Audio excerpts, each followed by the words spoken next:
Imagine waking up one morning and finding out that every dollar in your bank account has been frozen. Not stolen, not spent, just frozen. By someone else. Someone who decided overnight that you no longer get to use your own money.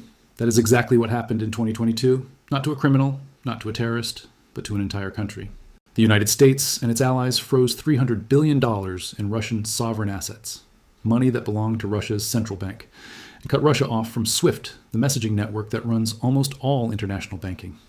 In a single move, Washington effectively told the world, if you cross us, we will erase you from the global financial system. And every central bank on earth heard that message loud and clear. Most people saw this as a geopolitical story, a war story, a Russia story. They missed the real story entirely. Because what happened in 2022 was not just a sanction. It was a signal. And that signal started a chain reaction that is quietly dismantling the most powerful financial weapon America has ever had. The US dollar's dominance over the entire global economy. And right now, in 2026, that chain reaction is accelerating faster than anyone expected. To understand why this matters, you need to understand what the dollar actually is, not just as a currency, but as a system of control. After World War II, most of Europe and Asia lay in ruins. The United States was one of the few major economies still standing. In 1944, world leaders gathered in Bretton Woods, New Hampshire, and made a decision that would shape the next 80 years of human history. They agreed to make the US dollar the world's reserve currency, the foundation of global finance. What does that actually mean in practice? It means that if Brazil wants to buy oil from Saudi Arabia, the transaction happens in dollars. If India wants to trade with South Africa, they settle in dollars. If any two countries anywhere on earth want to do serious international business, they almost certainly need dollars to do it. And because every country needs dollars, every country is forced to hold dollars in their reserves, which means they buy US government bonds, which means America gets to borrow money at lower interest rates than any other nation on earth. Economists have a name for this arrangement. They call it the exorbitant privilege. And that name does not do it justice. It is estimated that the United States saves more than $200 billion every single year just from this arrangement. Not from trade, not from exports, simply from the fact that the dollar is the world's reserve currency. That is $200 billion annually, essentially free money, just for being the backbone of global finance. But the privilege goes far deeper than just cheap borrowing. Think about what happens when Brazil and China settle a trade through the dollar system. The transaction does not just move money, it moves data. It passes through American regulated banks, American financial infrastructure, American correspondent banking networks, which means the United States gets to see exactly who is buying what, who is shipping what, and where money is flowing around the world. It is the most powerful intelligence apparatus ever built, and it does not look like an intelligence agency. It looks like a bank. And then there is jurisdiction. Because trades run through New York, the United States can act as the supreme regulator of global finance. It can decide who gets access and who gets frozen out. It can impose sanctions, freeze assets, and cut countries off from the entire global economy with the stroke of a pen. That is not just power. That is unprecedented, unelected, unchallengeable control over the financial lives of every nation on earth. For 70 years, no one had a serious answer to it, because there was no alternative. The dollar was not chosen because the world loved America. It was chosen because there was nothing else. That is starting to change. In 2022, America did something it had done before, but never at this scale. It weaponized the financial system against a major economy. The $300 billion freeze was not just significant because of its size. It was significant because of what it proved. It proved that sovereign assets, money held by a country's central bank, money that by every convention of international law should be untouchable, could be seized by the United States at will.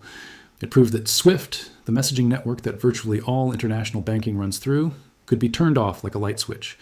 And every central bank on earth started asking the same question at the same time. Are we next? Because here is the uncomfortable truth. The dollar system was always built on trust. The implicit agreement was that even if America had the power to freeze your assets or cut you off from SWIFT, it would only use that power in extreme circumstances. The $300 billion freeze shattered that agreement. It showed that the threshold for extreme circumstances was lower than anyone had assumed. And once trust is broken at that level, it does not come back. Central banks from Beijing to Riyadh to New Delhi started looking at their dollar holdings and thinking about backup plans. And for the first time since World War II, backup plans were actually starting to exist. Building an alternative to the dollar system is not a simple task. You cannot just announce a new currency and expect the world to switch overnight. You need infrastructure. You need networks. You need countries willing to coordinate at a massive scale. That coordination started with BRICS. Most people still think of BRICS as a loose club of emerging economies. Brazil, Russia, India, China, and South Africa. that meets occasionally and issues statements nobody reads. The picture is about 4 years out of date. In 2024, BRICS expanded to include Saudi Arabia, the United Arab Emirates, Iran, Egypt, and several other nations. Today, BRICS collectively represents more than a quarter of the global economy and nearly half of the world's population.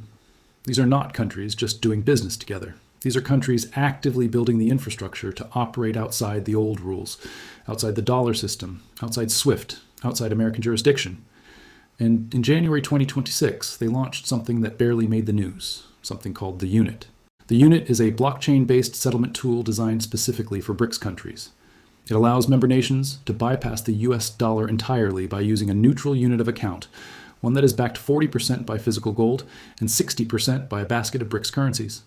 In plain language, it is designed to do what the dollar does, give countries a common measuring stick for pricing commodities and settling trade, but without touching the American financial system, without passing through New York, without giving Washington any visibility, any data, or any jurisdiction. Right now, the Unit is in an operational pilot phase. It is not replacing the dollar tomorrow, but it is doing something far more important. It is proving that an alternative can exist. And behind the Unit, there's the plumbing, mBridge, a blockchain-based cross-border payment platform that went live in 2024. Where the Unit is the measuring stick, mBridge is the pipes, the actual infrastructure that lets countries move money between each other without correspondent banks, without JP Morgan, without New York watching every transaction. Take these two systems together, and you have, for the first time in 80 years, a serious attempt at a parallel global financial system. Not a perfect one, not a complete one, but a real one.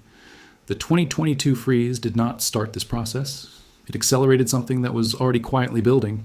In 2014, when the United States imposed sanctions on Russia over Crimea, it set off the first serious conversations between Russia and China about building dollar alternatives. That is, when CAPS, China's interbank payment system, began to emerge as a serious infrastructure project. A system built from the ground up with one goal: route around U.S. dependence. Since 2022, central banks around the world have been buying gold at the fastest pace in modern history. Not because gold is trendy, because gold is the one asset that sits outside the dollar system entirely. You cannot freeze gold. You cannot cut gold off from SWIFT. For centuries, gold was the global reserve asset, and central banks are quietly moving back toward it.